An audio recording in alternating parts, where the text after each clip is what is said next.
Després de la polèmica desenfrenada l'any passat amb els fanalets independentistes de la cavalcada de Vic, enguany les entitats sobiranistes de la capital d'Osona no distribueixen fanalets amb l'estelada, sinó que són uns altres amb un llaç groc com a mostra de solidaritat amb els presos polítics.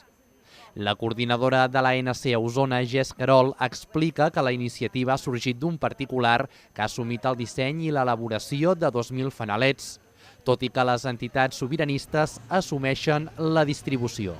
Aquest any realment no vam ser a temps com a assemblea de plantejar-nos si en fèiem o no, que hi va haver una persona que va dir, jo vaig agafar el model vostre de l'any passat, he fet un redisseny en versió amb el llaç groc, diu, i jo n'hi poso 2.000, però diu, jo no tinc capacitat de repartir-ho, llavors em podeu donar un cop de mà. Va contactar amb Assemblea vam parlar amb Òmnium i amb el CDR de Vic i vam dir, hi ha aquesta oferta sobre la taula, què podem fer? Llavors vam acordar aportar voluntaris d'Assemblea d'Òmnium i de CDR i repartir aquests fanalets. Llavors el que es demana és la voluntat i s'ingressarà a la Caixa de Solidaritat.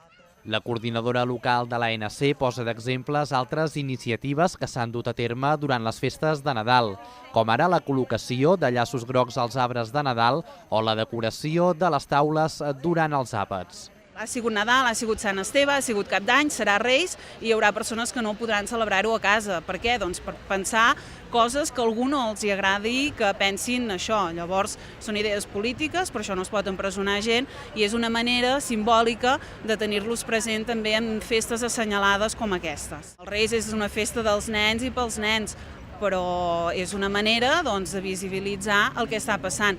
I com ja dèiem i tornem a dir, nosaltres no els repartim massivament, venen els pares, acompanyats o no dels nens, i els pares amb els fills decideixen quin fanalet porten. És un model més. Els fanalets es distribueixen fins aquest dijous a la tarda en una parada que s'ha instal·lat al passeig de Vic. Les entitats sobiranistes demanen una aportació econòmica voluntària que es destina a la Caixa de Solidaritat de l'ANC i Òmnium Cultural.